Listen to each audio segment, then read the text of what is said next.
Most men are struggling when it comes to women. Kasi meron tayong limiting belief na baka hindi tayo good enough, na baka hindi ako kasing pogi ni ganto, ni ganyan, na kailangan maging sobrang mayaman muna ako para magustuhan niya ako. Sa totoo lang, that sounds responsible, okay? Kasi I know you want to provide para sa babaeng magiging kapartner mo. However, dumadating na kasi tayo sa point na nagiging excuse na lang siya. Nagiging excuse mo to hide, to delay, and to protect yourself from rejection. Because the number one reason kung bakit nahihirapan yung isang lalaki when it comes to his dating and relationship is because he doesn't know how to lead a woman. Kasi ito lang rin yung na-realize ko lately. Kasi dati ganun din ako eh. What I realize is women want to follow men who knows where he is going. Kumbaga, hindi sila na-attract sa mga lalaking hindi alam kung ano yung gusto, masyadong nag-overthink, masyadong play safe, at hindi nagiging clear sa intentions nila. Kumbaga, palaging may hidden agenda. Because women sa panahon ngayon, they are craving for a man who can lead them. Kumbaga, they are looking for a man they can submit to or they can follow. Yun talaga yung hinahanap nila. Not your looks, not your money, not your nice guy traits. And akala ko dati, yun yung gusto nila. Akala ko dati, kailangan ko lang buhusan ng maraming effort. Akala ko, kailangan ko lang maging mabait, maging friendly. Akala ko dati, kailangan ko lang maging consistent paulit-ulit hanggang sa may himalang dumating na magustuhan niya na rin ako. Pero kung ang mga type mo is mga babaeng feminine, they don't want to be chased. They don't want to be pressured. They don't want a man na hindi nila nakikita na kaya silang i-lead. Kasi kung mafe-feel nila, once na sinagot ka nila, is sila pa yung mag-lead ng relationship. Sila yung magiging masculine sa relationship nyo. Then that's the biggest turn off kung bakit hindi ka nila nagugustuhan. Because they want a man who is grounded enough to lead them. Kumbaga sila, mag-relax na lang sila into their feminine. Kung saan sila mas loving, mas nurturing, mas caring. In which sa atin, ito, alam ko dahil nanonood ka ng video na to dahil gusto maging ma-improve yung masculinity mo, then for sure you are craving for a woman na feminine. Feminine na flow lang, very caring, very nurturing, susuportahan ka lang sa lahat ng mission at visions mo. And this might be the missing key kung bakit hindi mo pa na-attract yung para sa'yo.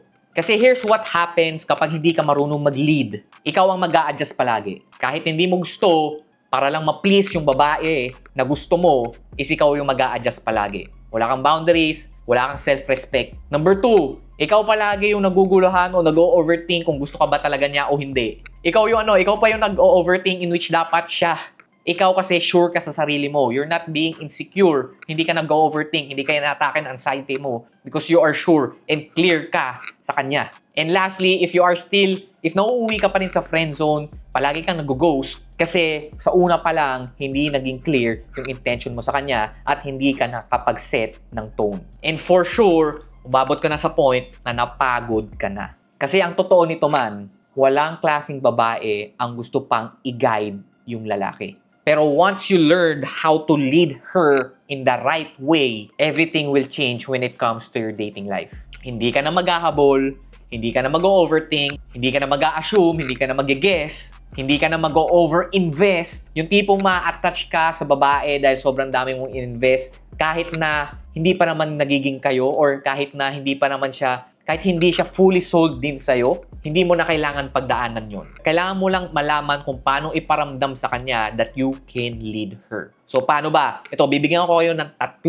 tatlong ways on how you can signal that you are a leader. Number 1, you should set the pace of the relationship. So, makikita mo kung interesado siya sa'yo if nire-reciprocate niya o binabalik niya yung energy na binibigay mo. For example, curious ka sa kanya, curious din siya sa'yo. Nililibre mo siya, gusto ka rin niya, ilibre pabalik. Yun yung tinatawag natin sa reciprocation of energy. If you feel na interesado siya sa'yo, you move things forward. Hindi mo na siya kailangan antayin na siya pa mismo yung mag-level up kung nasan kayo ngayon. Number 2, you need to communicate your intentions early. So when it comes to dating, you're not here to waste your time. Again, time is a valuable resource para sa ating mga lalaki. Lalo na kapag nagbibuild tayo ng empire, meron tayong mga sariling business, meron tayong mga pangarap. So kung mako-communicate mo agad yung intentions mo palang early on that you are finding the right woman that will sit beside you as your queen, then bibigyan mo siya ng option kung sasama ba siya sa'yo, if she will follow you, if she will follow your lead or not. If hindi, okay, no problem. Hanap ako ng babae na magpa-follow ng lead ko. And lastly, lead with confidence. So, confidence is the number one trait, the number one attractive trait that women are looking for a man. Kasi sino bang leader ang hindi confident? Susundan mo ba yung isang leader na hindi confident? Yung tipong nakikita mo pa lang sa itsura niya na hindi niya kayang dalhin yung sarili niya. Hindi siya confident, lagi siyang kinakabahan, lagi siyang ina-anxiety dahil lagi siyang nag-overthink instead of taking action. Someone na palaging nagdadalawang isip. Kumbaga, okay lang naman mag-isip eh. Huwag ka lang magtatagal dito. Huwag ka lang magtatagal sa isip mo. Huwag ka puro isip. Gamitan mo rin ng action. So, in order for you to increase your confidence, you just need to take action. Kumbaga, action beats overthinking. Action beats anxiety.